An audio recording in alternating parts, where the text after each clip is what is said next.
Mist clung to his cornfields as he walked the perimeter, checking for damage from the storm that had rolled through the night before. At 52, his body still carried the discipline of his military years, broad shoulders squared, eyes constantly scanning, movements economical and purposeful. 25 years ago, he'd returned from 3 tours in Afghanistan with skills no farmer should need and memories that visited him in the dark hours before dawn. He'd met Nancy McCall at a veteran support group, where she volunteered serving coffee and offering kind words. She had flowing auburn hair and a smile that seemed to promise peace. They married within a year, and Tim came along 2 years later. The farm had been their sanctuary.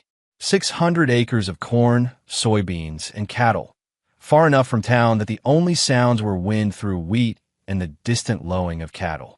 Rodney had taught himself to find solace in the rhythm of seasons, in the honest work of coaxing life from earth. But lately, Nancy had been different. Phone calls that ended abruptly when he entered rooms. Weekend trips to visit her sister Virginia Kelly in Kansas City that stretched longer each time. The way she flinched when he touched her shoulder, as if his calloused hands had become foreign to her skin. This morning, she was already gone when he woke. A note on the kitchen counter. Went to Virginia's early. Back Sunday. N. No love, no miss you. Just her initial, like signing a business document. Rodney crushed the note in his fist, then smoothed it out and placed it in his pocket. In Afghanistan, the smallest details often meant the difference between life and death. A moved stone, a different route, a conversation that stopped too quickly when you approached. He'd learned to trust his instincts, and his instincts were screaming. His phone buzzed. Tim, his 23-year-old son, who worked construction in Springfield. Hey, Dad, just checking in. Mom around? She's at Aunt Virginia's. You need something? A pause. Too long. Nah, just wanted to talk to her about something. I'll call her cell. Tim hung up before Rodney could respond. Another detail. Another wrong note in a symphony that had been playing off-key for months. Rodney walked to his workshop, a converted barn where he maintained his equipment. But instead of reaching for his tools, he opened a locked cabinet hidden behind an old workbench.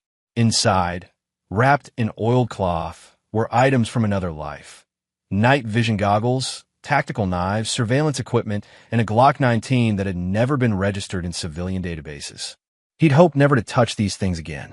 But as he unwrapped the portable GPS tracker, military grade, undetectable, he felt the cold certainty of a man who'd been played for a fool settling into his bones. Nancy's car would tell him everything he needed to know. That night, under cover of darkness, Rodney attached the tracker to the undercarriage of Nancy's Honda Accord. Then he waited, watching the blinking dot on his laptop screen like a sniper watching a target. She wasn't in Kansas City. She was 20 miles south at the Sunrise Motel on Route 44. The same location she'd been visiting for the past 3 months, according to the data. Always the same room. Always the same duration. Rodney felt something cold and familiar awakening in his chest. It was the same feeling he'd had in Kandahar when he'd discovered his translator, a man he'd trusted with his life, had been feeding information to the Taliban. The same ice-water calm that had preceded some of his darkest moments overseas. He'd given Nancy and Tim everything. His loyalty, his protection, his love. In return, they'd handed him betrayal wrapped in smiles and lies. But they'd made one crucial mistake. They'd forgotten what he was capable of when pushed too far. Chapter 2. The Discovery. The Sunrise Motel squatted on Route 44 like a diseased animal, its neon sign missing half its letters. Rodney positioned himself in the tree line across the parking lot, using the night vision scope he'd zeroed in on Taliban positions 15 years ago. Room 18. Nancy's Honda was parked next to a black Ford F-150 he didn't recognize. Through the scope, he watched shadows move behind the thin curtains. 2 figures. Intimate. The betrayal was no longer theoretical. It was unfolding in real time through military-grade optics. Rodney photographed the license plate. Missouri tags, registered to Mark Bates. The name hit him like a physical blow. Mark Bates, Nancy's book club friend, she'd mentioned casually over dinner. the divorce contractor who'd helped them repair storm damage to their barn last spring. The man who'd shaken Rodney's hand and looked him in the eye while planning to steal his wife. Rodney remembered every interaction now with painful clarity.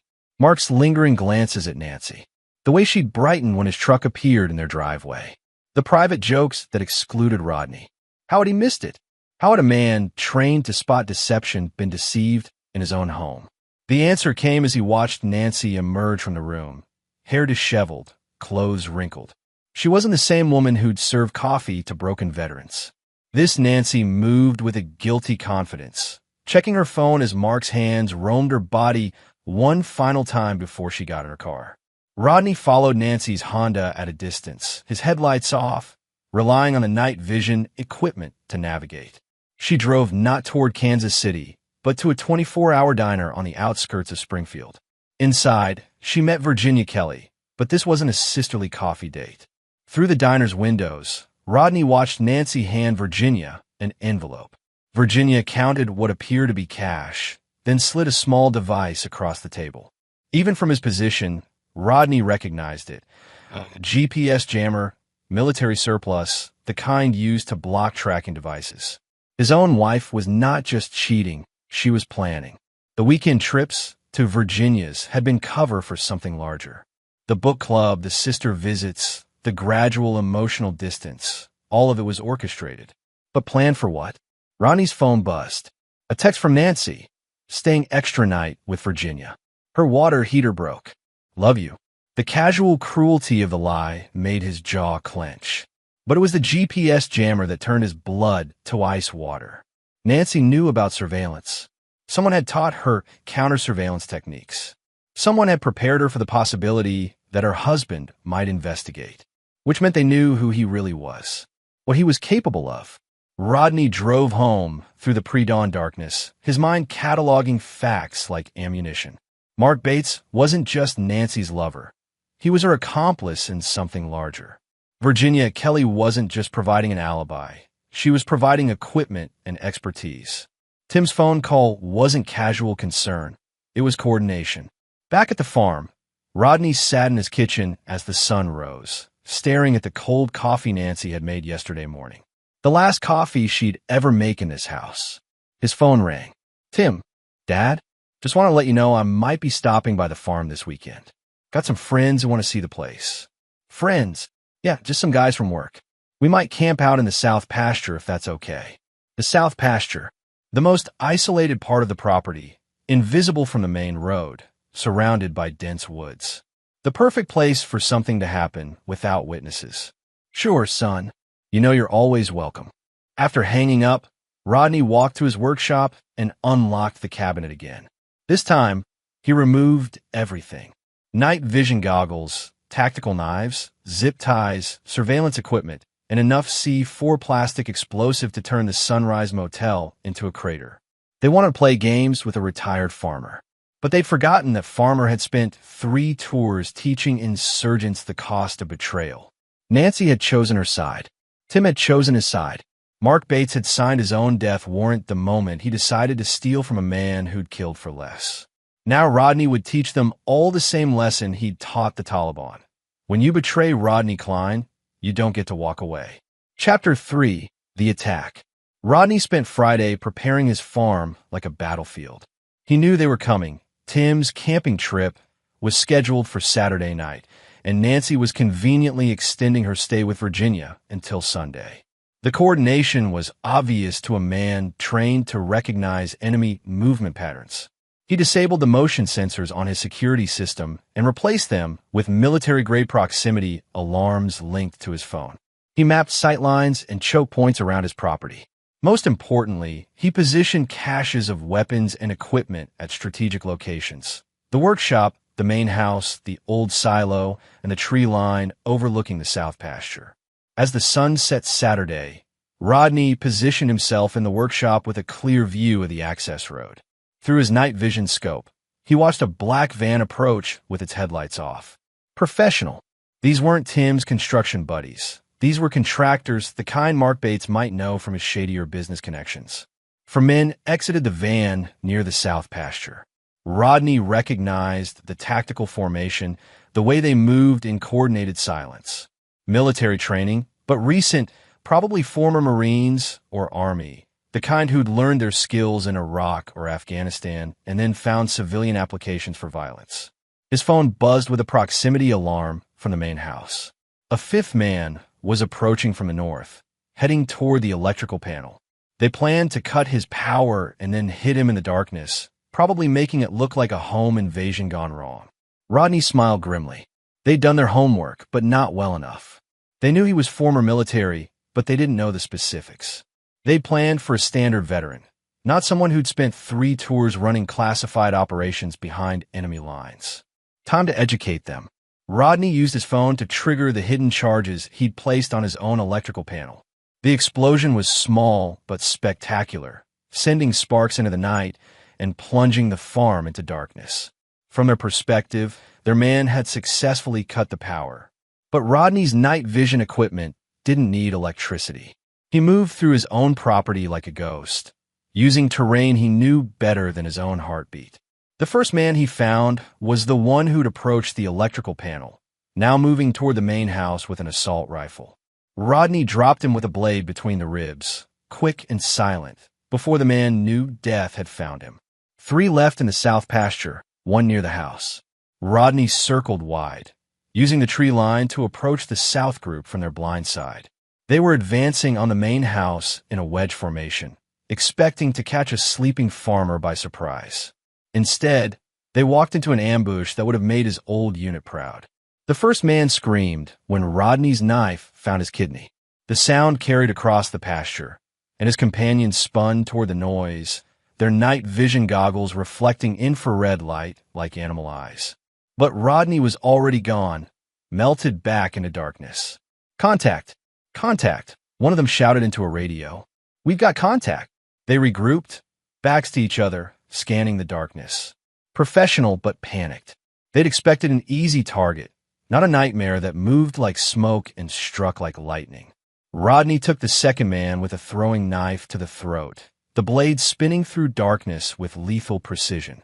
The man dropped his weapon and clutched his neck, blood streaming through his fingers as he drowned in his own blood. 2 left, and they were breaking. "This is fucked," one of them screamed. "This isn't some farmer. We need to extract."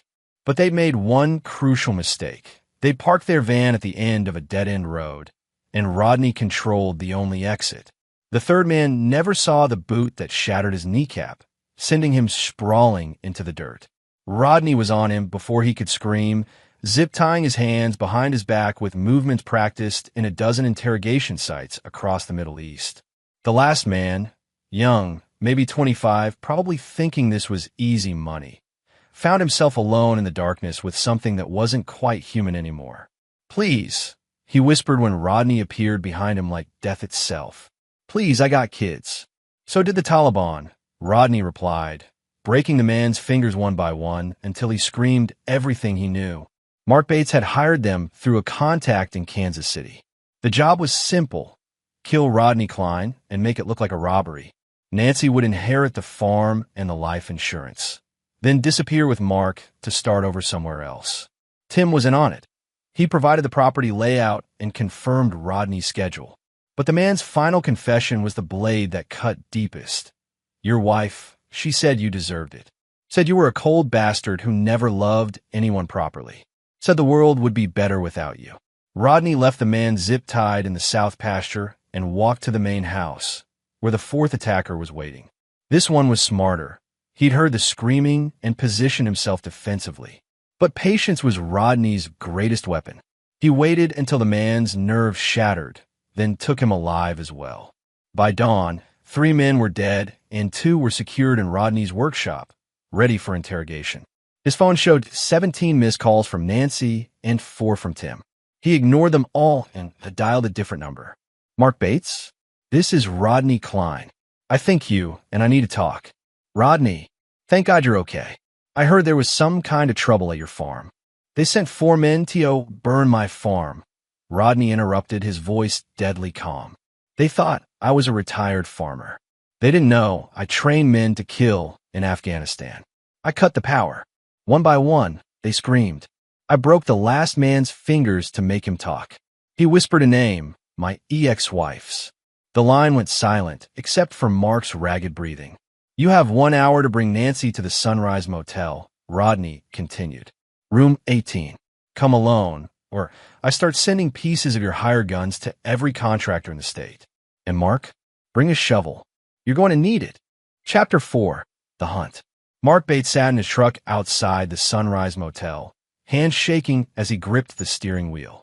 Nancy was beside him, her face pale as winter, clutching a phone that had been buzzing nonstop with unanswered calls to Tim.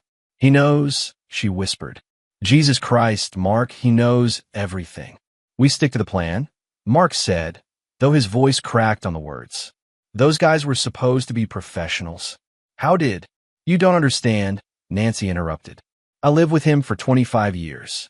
I watched him wake up screaming from nightmares he wouldn't talk about.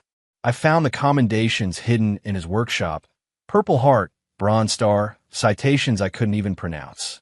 Rodney wasn't just military, Mark. He was something else.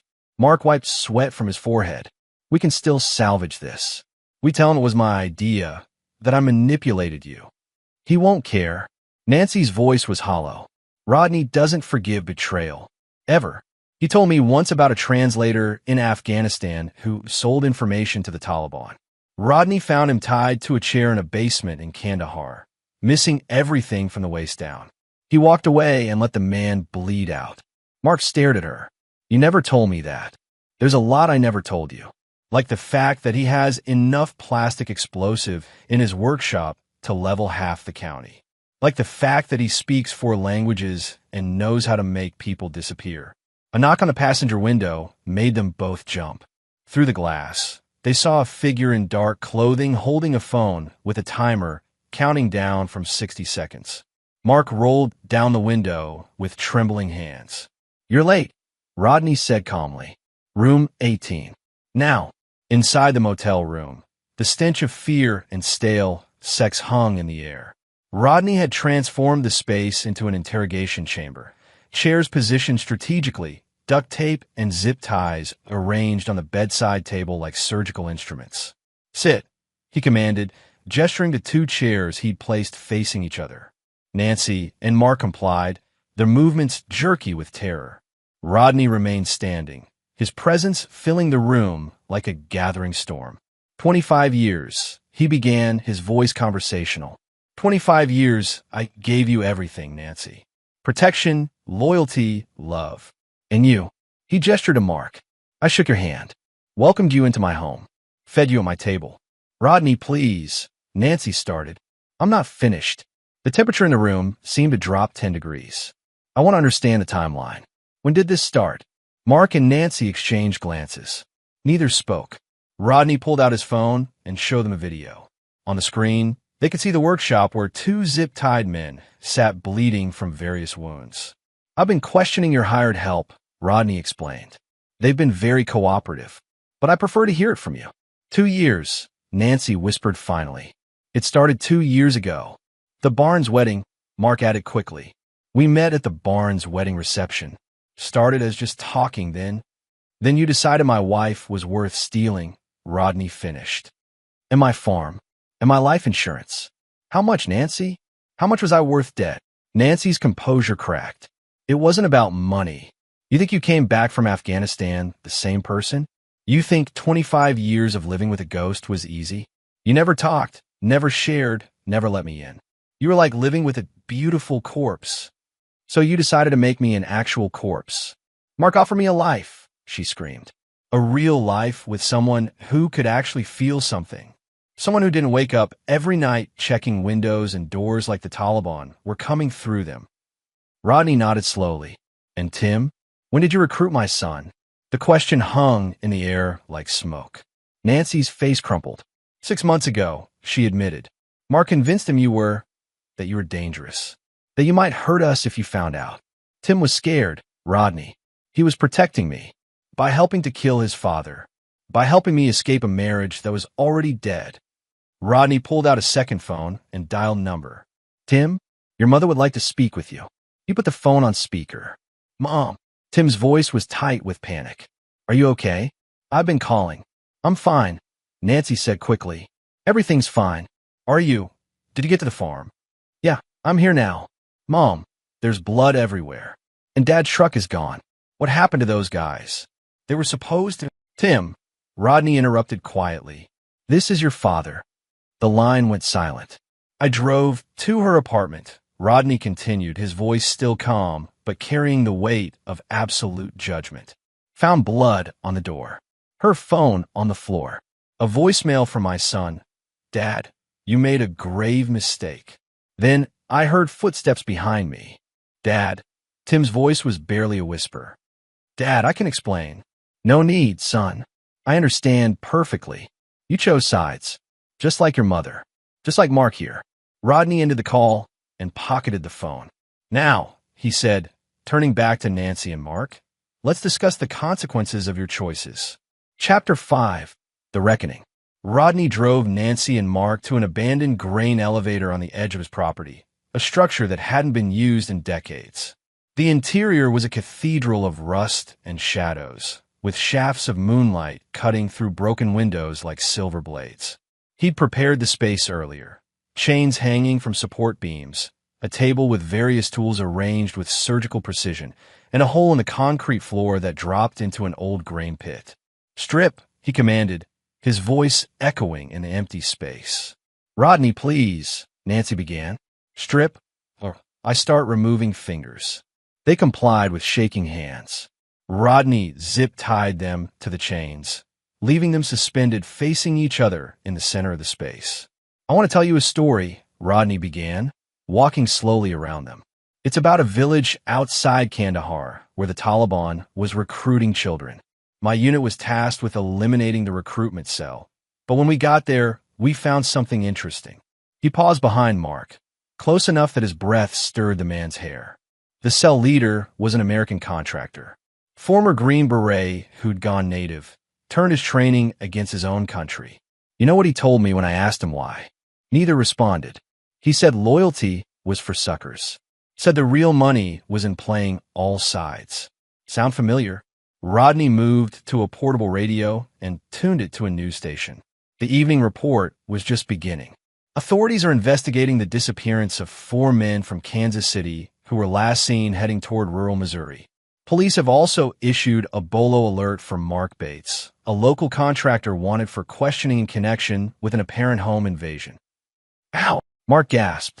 I called in myself, Rodney explained. Told them I fought off 4 armed intruders and that my wife's friend Mark Bates had been acting strangely lately. Mentioned that Tim seemed scared of something but wouldn't say what. By now, they've found the bodies I left at strategic locations around the county. He turned off the radio and faced them directly. Here's what's going to happen.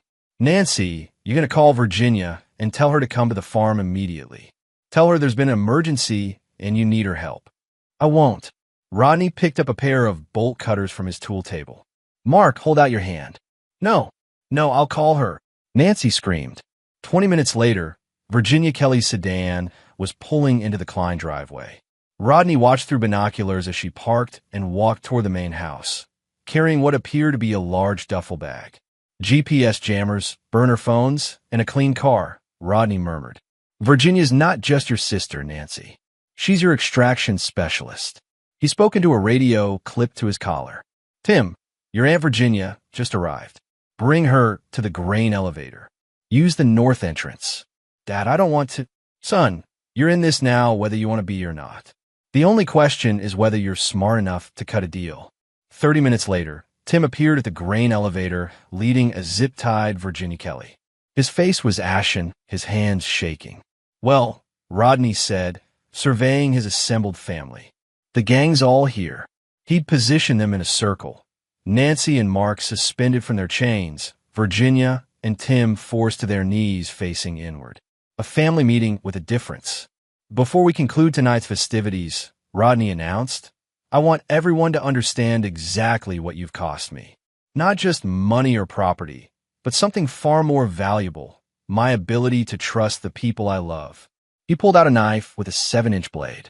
Tim, you're going to choose. Your mother or your aunt. One of them leaves here alive to tell the story.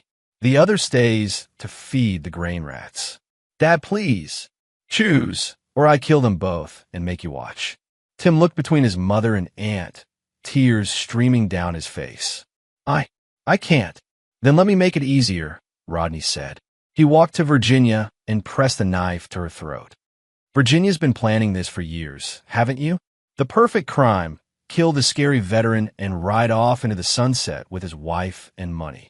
Virginia's eyes blazed with defiance. You were destroying her. Nancy was withering away, married to a machine. Interesting perspective. Rodney drew a thin line of blood across her throat. Here's mine.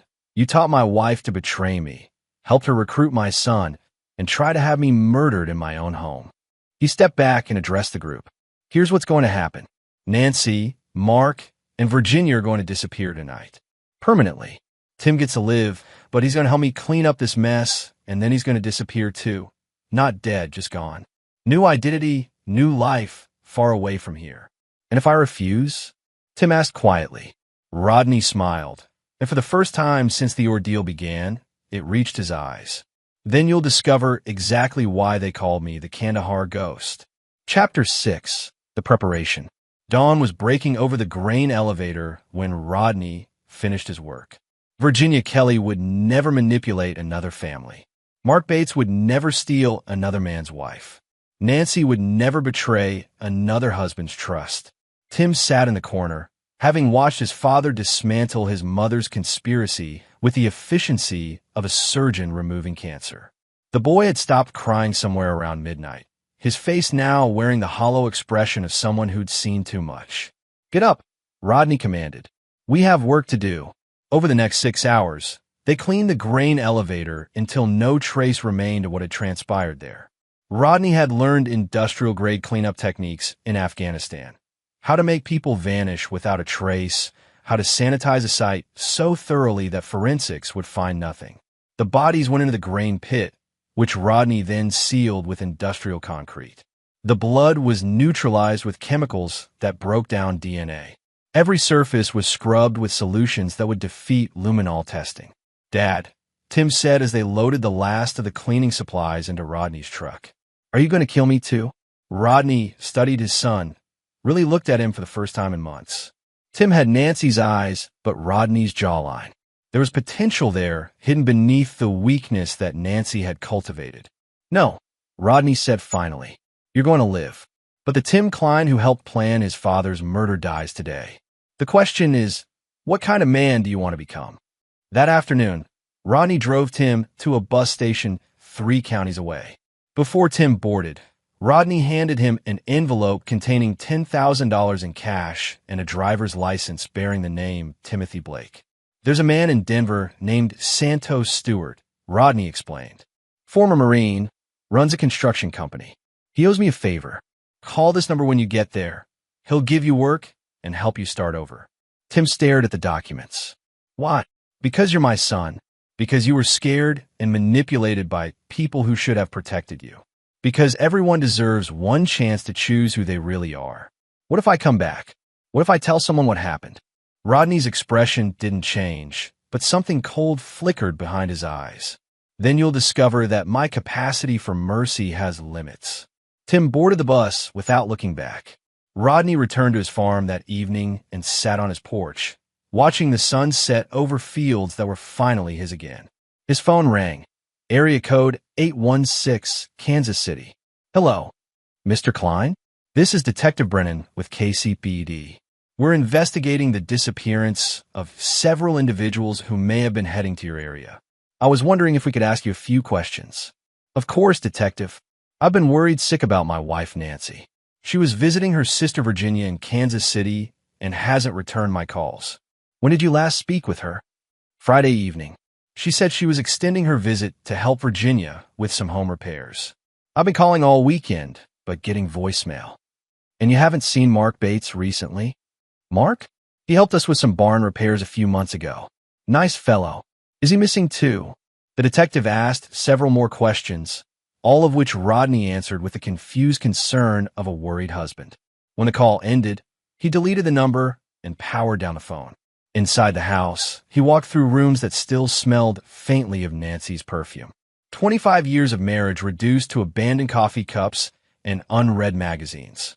Photos on the mantel showed happier times. Wedding day, Tim's graduation, family vacations where everyone smiled at the camera.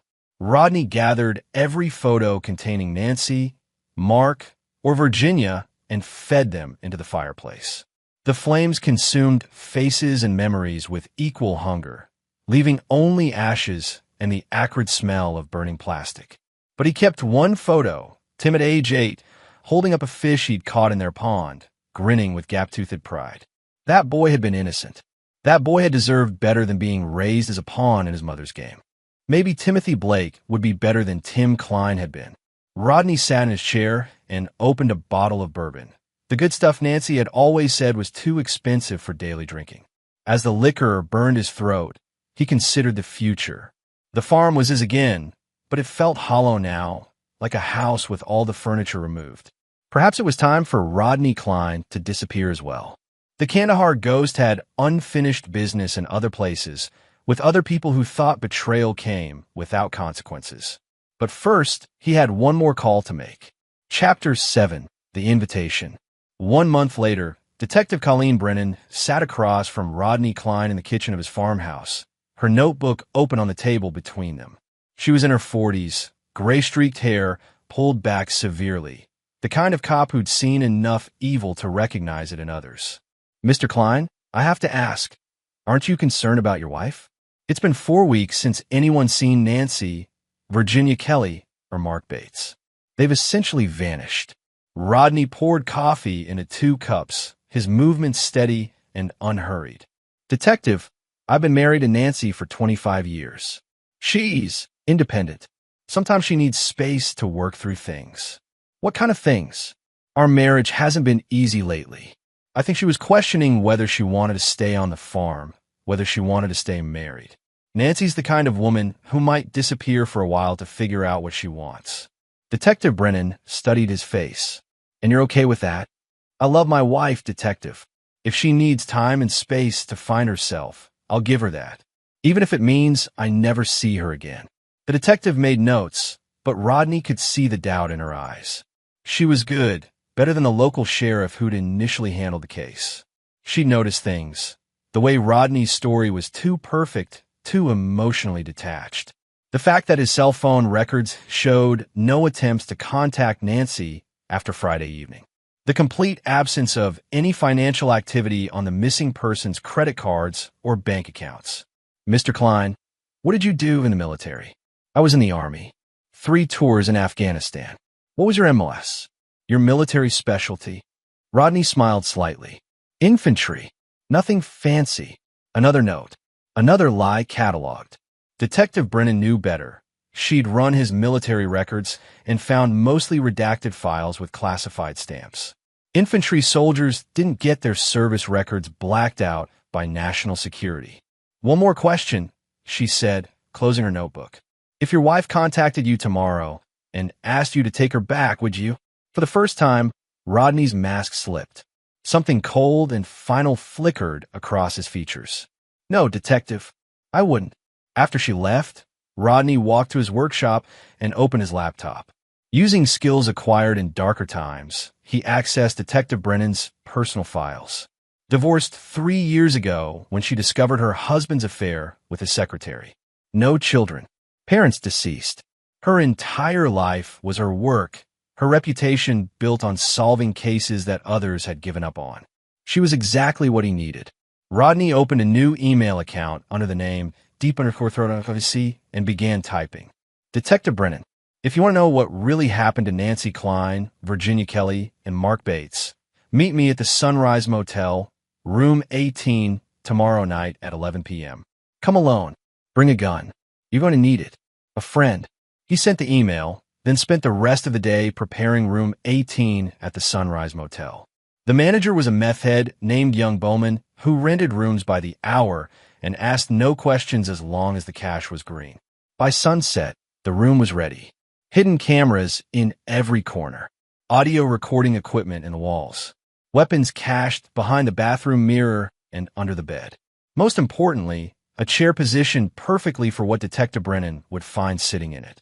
At 10:45 p.m., Rodney watched through night vision binoculars as Detective Brennan's unmarked sedan pulled into the motel parking lot. She sat in her car for 5 minutes, probably calling for backup despite the email's warning to come alone. She walked to room 18 with her gun drawn, professional and cautious. When she knocked, Rodney's recorded voice invited her to enter.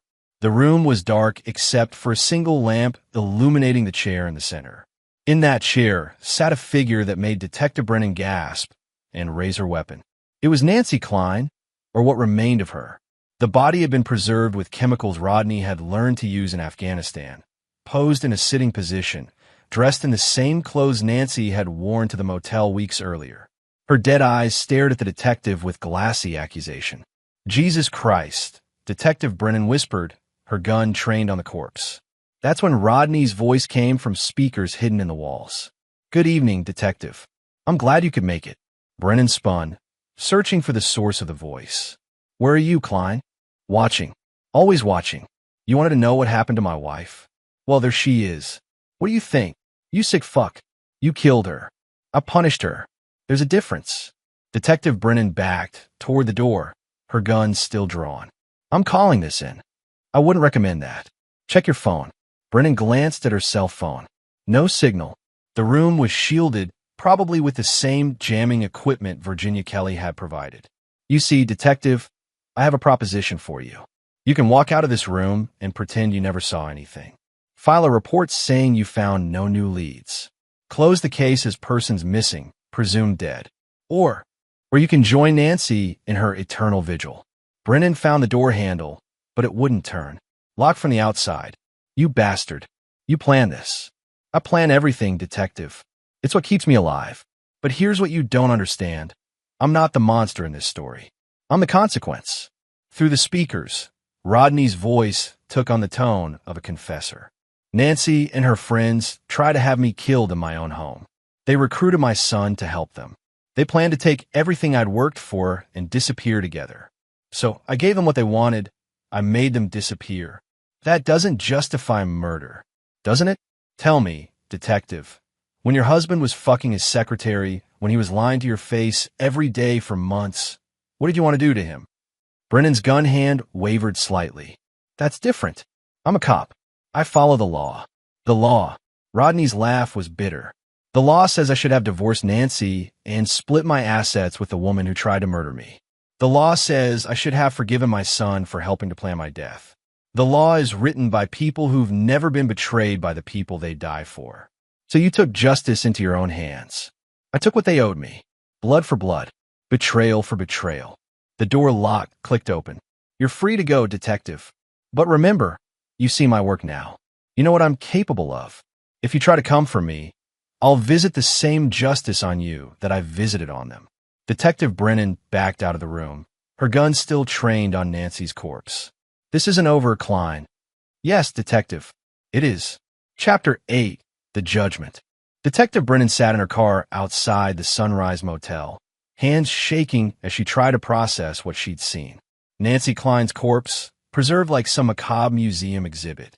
Rodney Klein's voice echoing from hidden speakers like the pronouncement of a dark god. She should call backup. Should call the FBI.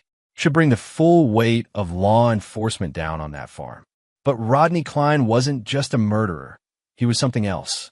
Something that had learned to kill with precision and patience in the mountains of Afghanistan. Something that planned 3 moves ahead and left no evidence behind. Her phone buzzed. A text from an unknown number. "Check the trunk of your car." Brennan popped the trunk with trembling fingers. Inside, she found a manila envelope containing photographs that made her blood turn to ice. Mark Bates suspended from chains in the grain elevator. Virginia Kelly's last moments captured in horrifying detail. And Nancy Klein, alive and terrified, looking directly into the camera as if she knew she was posing for her own obituary. But the final photograph was the one that stopped her heart. Her own house, taken through what appeared to be a sniper scope. The crosshairs centered on her bedroom window. The message was clear. Rodney Klein could reach her anytime, anywhere. Another text. "Walk away, Detective. Some justice operates outside your jurisdiction." Brennan drove home in a daze, the photographs burning like radioactive material in her passenger seat. At her kitchen table, she spread them out and stared at the evidence of crimes she could never prosecute. Because how do you arrest a man who doesn't exist? She'd run Rodney Cline through every database she could access. Military records classified beyond her clearance level. No criminal history. No financial irregularities. Even his property records showed nothing unusual. Just a farmer who paid his taxes and kept to himself. But those photographs told a different story. They showed someone who killed with the dispassion of a surgeon and the thoroughness of an executioner. Someone who understood that justice wasn't always about law and order. Brennan picked up her phone and dialed her partner. Detective Meyer? It's Brennan. About the Klein case. I'm recommending we close it. Persons missing, presumed dead. No evidence of foul play. You sure? I thought you had a strong feeling about the husband. Sometimes feelings aren't enough. Without bodies or evidence, we've got nothing. After hanging up, Brennan walked to her fireplace and fed the photographs to the flames. She watched Nancy Klein's final moments curl and blacken, Virginia Kelly's terror reduced to ash, Mark Bates' suspended corpse consumed by fire. She was destroying evidence, obstructing justice, becoming complicit in murder. But she was also staying alive. The next morning, Rodney Cline stood in his workshop, reading Detective Brennan's official report on his laptop. Case closed. No further investigation recommended. The system had worked exactly as he'd planned, but there was still one loose end. Tim, now calling himself Timothy Blake, had been sending postcard from Denver for the past month. Scenic mountain views with carefully neutral messages. Weather's nice. Work is going well. Hope you're doing okay. Each postcard was a test. A probe to see if Rodney had truly forgiven his son's betrayal or was simply waiting for the right moment to complete his revenge. Rodney had kept them all, arranged chronologically on his kitchen table like evidence in a case file. The boy was scared, rightfully so, but he was also trying to rebuild his life to become something better than the weak conspirator who'd helped plan his father's murder. That afternoon, Rodney drove to Springfield and visited a pawn shop owned by a man named Santos Stewart, the same Santos Stewart he'd recommended to Tim. Stewart was a former Marine who understood the complexities of loyalty and betrayal. He's doing good work, Stewart reported. Keeps his head down, doesn't cause trouble. Asked me about getting his GED, maybe going to community college. Any contact with his old life? None. Kid's scared shitless, if you want the truth. Keeps expecting you to show up and finish what you started. Rodney nodded. And you? Any problems with our arrangement? Stewart shook his head quickly. Not a one. Boy works hard, pays his bills, minds his own business. Whatever happened between you two, he's learned his lesson. That evening, Rodney sat at his kitchen table and wrote a letter. Tim, your mother, her sister, and her lover are dead. They died because they betrayed trust, because they chose greed over loyalty, because they forgot that actions have consequences. You participated in their betrayal. You helped plan my murder. By every measure of justice, you deserve the same fate they received. But you're my son. You carry my blood, my name, my potential for both creation and destruction. You were manipulated by people who should have protected you, guided into darkness by those who claimed to love you. So I give you something I gave none of them, a choice. You can remain Timothy Blake, build a new life, become a man worthy of respect. If you choose this path, Rodney Cline will consider his son dead, but his blood redeemed. Or you can return to Missouri, to the farm, to try to claim what you think you deserve. If you choose this path, you will discover exactly why your mother's conspiracy failed so completely. Choose wisely. Choose finally. Choose only once. Your father. Rodney mailed the letter to Santos Stewart's shop, with instructions to give it to Timothy Blake in person. Then he walked to his workshop and began preparing for either possibility. Chapter 9. The Reckoning. 3 weeks later, Timothy Blake stood at the edge of Rodney Cline's property, holding his father's letter in hands that hadn't stopped shaking since he'd read it. The farm spread before him in the golden light of late afternoon. 600 acres of corn and soybeans and memories. He could see the main house where his mother had made breakfast every morning for 23 years. The workshop where his father had taught him to use tools and fix machines. The grain elevator where everything had ended. Tim had driven from Denver in a truck Santos Stewart had helped him buy, wrestling with the choice his father had given him. Return and face whatever justice Rodney Cline deemed appropriate, or disappear forever into the identity of Timothy Blake. But there was a third option, one his father hadn't considered. Tim walked across the field toward the main house, each step carrying the weight of decision. He found Rodney sitting on the front porch, a rifle across his knees, waiting with the patience of a man who'd spent 3 tours watching for enemies. "Hello, Dad." "Tim." Rodney's voice carried no warmth, no welcome. "I wondered which choice you'd make. I'm not here to claim anything. I'm not here to try to take the farm or challenge you." "Then why are you here?" Tim sat down on the porch steps, keeping distance between himself and his father. "To apologize. To tell you that I understand what I did was unforgivable. To ask if there's any way I can make it right." Rodney studied his son's face, looking for deception and finding only exhaustion. "You participated in planning my murder, Tim. How do you make that right?" "I don't know, but I want to try. Your mother and her accomplices are dead. Are you asking me to resurrect them?" "I'm asking you to help me figure out how to live with what I've done." For the first time, Rodney's expression softened slightly. "That's not something I can help you with, son. That's something you'll carry alone." Tim nodded, tears streaming down his face. "I know, but I needed you to know that I understand what I lost. Not just your trust, but the man I could have been if I'd been stronger." "And what man are you now?" Timothy Blake works construction in Denver. He's learning electrical work, saving money for community college. He doesn't drink, doesn't do drugs, doesn't cause trouble. He's trying to build something worth building. And Tim Cline died in that grain elevator with Mom and the others. He deserved to die. Rodney set the rifle aside and leaned forward in his chair. "You want redemption, son? You want to make something right? More than anything? Then prove it. Prove that Timothy Blake is worth the blood that flows in his veins. Prove that something good can come from the Cline line." "Ow!" Rodney pulled an envelope from his shirt pocket. "There's a family in Kansas City.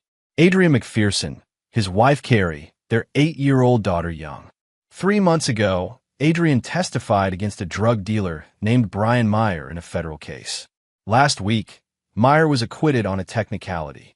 Tim took the envelope with trembling hands. "Meyer's going to kill the McPherson family to send a message to other potential witnesses.